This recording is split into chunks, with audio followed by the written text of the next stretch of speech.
Fala pessoal, tudo bem com vocês? Aqui quem fala é o professor Bruno de Geografia e na aula de hoje falaremos a respeito dos problemas sociais urbanos, né? A questão mais da sociedade, né? Os problemas que a gente enfrenta na sociedade em si, no lado urbano, né? A gente já vem falando a respeito de urbanização, né? Do lado, deixamos um pouco do campo de lado, né? E começamos a falar das cidades e hoje a gente vai ver a respeito dos problemas sociais. A gente começa aqui falando do crescimento desordenado das cidades que intensificou, né, ou seja, aumentou o problema da violência urbana. Né? A gente teve um aumento na população, assim como todas as grandes cidades, né?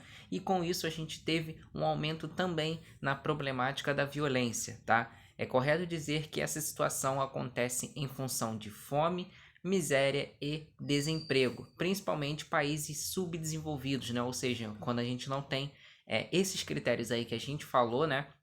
Bem avançados, né? Bem desenvolvidos aí no caso, né? A fome, a miséria, o desemprego. A gente sabe que o desemprego no Brasil é muito grande, né? A fome no Brasil também é algo grande. Então a gente acaba tendo alguns problemas da parte da violência, né? Muito geradas por conta desses déficits na sociedade, tá? No Brasil, a violência urbana é reflexo de políticas públicas ineficientes, né? Que não resolvem as situações de risco e não conseguem sanar lacunas do desenvolvimento do cidadão, né? Aqueles princípios básicos ali que o cidadão precisa ao longo da sua vida, tá? Como o acesso a direitos fundamentais. Então a gente tem aí esse processo que é uma das problemáticas mais complicadas de se falar, né? Porque a gente tem diversas opiniões sobre a origem a respeito, né, qual é o principal motivo para a gente ter esses problemas.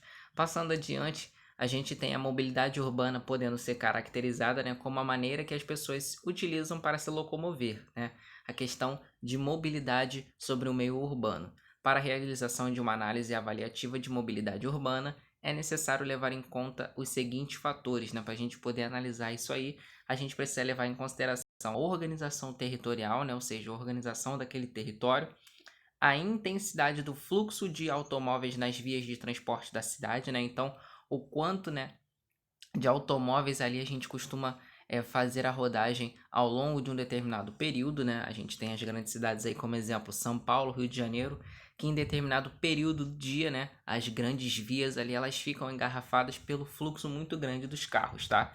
E os tipos de transporte utilizados naquela região, eles utilizam de todos os transportes públicos ou somente ônibus, somente carro, né? Então a gente tem que analisar todos esses aspectos aí para saber a respeito. E aí, no contexto do Brasil, né, a gente colocando sempre o Brasil como exemplo, a gente tem os problemas nessas mobilidades urbanas, né, como os principais aqui, a sobrecarga de espaço, né, a questão de ter muitos ali num espaço que não é para tantos, né, limitação do fluxo de pessoas e mercadorias, né, então a gente acaba reduzindo, tendo que reduzir o fluxo das pessoas, porque senão as coisas não funcionam, as coisas não andam, né? Alto índice de acidentes fatais, né? Então, um índice de acidentes no trânsito muito grande, né? Principalmente quando a gente leva em consideração aí carro e moto. Ineficiência do transporte público, né? A precariedade dos transportes públicos, autolotação nos trens, né? A gente vê aí um exemplo quando chega a determinado período do dia que o pessoal está retornando do trabalho, a gente tem os trens extremamente lotados, os ônibus extremamente lotados, horas e horas de engarrafamento, né? Isso tudo por conta de uma ineficiência, né, no transporte público também, tá? E a poluição do meio ambiente, né? Como a gente já falou que as indústrias também elas influenciam na poluição, a parte urbana, né, a parte dos transportes também é um dos principais responsáveis por isso, tá? A vinda de multinacionais fez com que os países como o Brasil se organizassem rapidamente. Para isso, foi fundamental que o governo da época investisse em infraestrutura, né, para poder sustentar, aguentar, né, a estrutura das multinacionais, incentivos fiscais e presença de mão de obra barata, né, para poder trabalhar nessas multinacionais. Embora os investimentos em infraestrutura beneficiassem indiretamente a população, né, eles não deram conta das propriedades desses habitantes, como habitação, educação e saúde. Então as pessoas trabalhavam, elas tinham uma oportunidade de emprego, né, porque veio as multinacionais, porém, dependendo de como estava sendo aquele emprego. Ela não tinha uma educação adequada, uma saúde adequada, uma baixa remuneração ela acabava tendo, né? E isso continuou a ter os mesmos problemas, né? Os mesmos problemas de condições de vida, tá? Devido a esses fatores, as cidades cresceram com vários problemas na população, né? Como déficit habitacional, serviços de assistência urbana de péssima qualidade, criminalidade, né? Que foi um viés aí a respeito desses problemas, desigualdade social, né, onde muitas pessoas se beneficiaram e outras não, tá? E entre outros, né?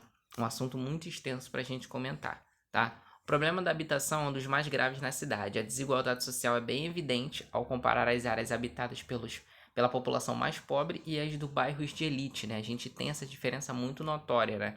É até a olho nu a gente consegue ver a respeito dessas diferenças, tá? Essa separação da população no espaço urbano, segundo o nível de renda, é conhecida como segregação espacial, tá? Então, essa separação aí que a gente tem, segundo o nível da renda salarial de cada local, né? Essa diferença de cada um, essa separação de cada um no seu grupo, a gente chama de segregação espacial, tá? É comum vermos em grandes cidades o crescimento das favelas e dos cortiços, né? Não é uma novidade para ninguém a respeito disso, né? Principalmente no Brasil, a gente tem muito disso.